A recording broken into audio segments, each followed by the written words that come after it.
ಉಸಿರಲಿಪ್ಪಿಸು ನುಡಿಗಳ ಕವನ ಇದೆ, ಚಡಪಡಿಸುವ ತಡವರಿಸುವ ಚಲನ ಇದೆ. ಆಣೆ ಭಾಷೆ ಹಾಡಾಗಿದೆ, ಬಯಕೆ ಹರಕೆ ಜೊತೆ ಸೇರಿದೆ.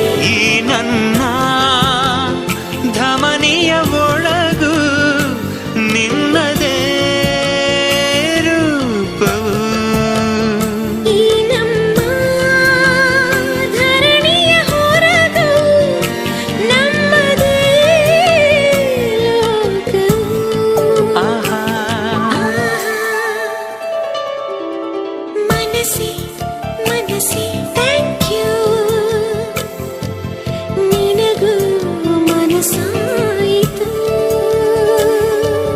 ಕನಸೇ ಕನಸೇ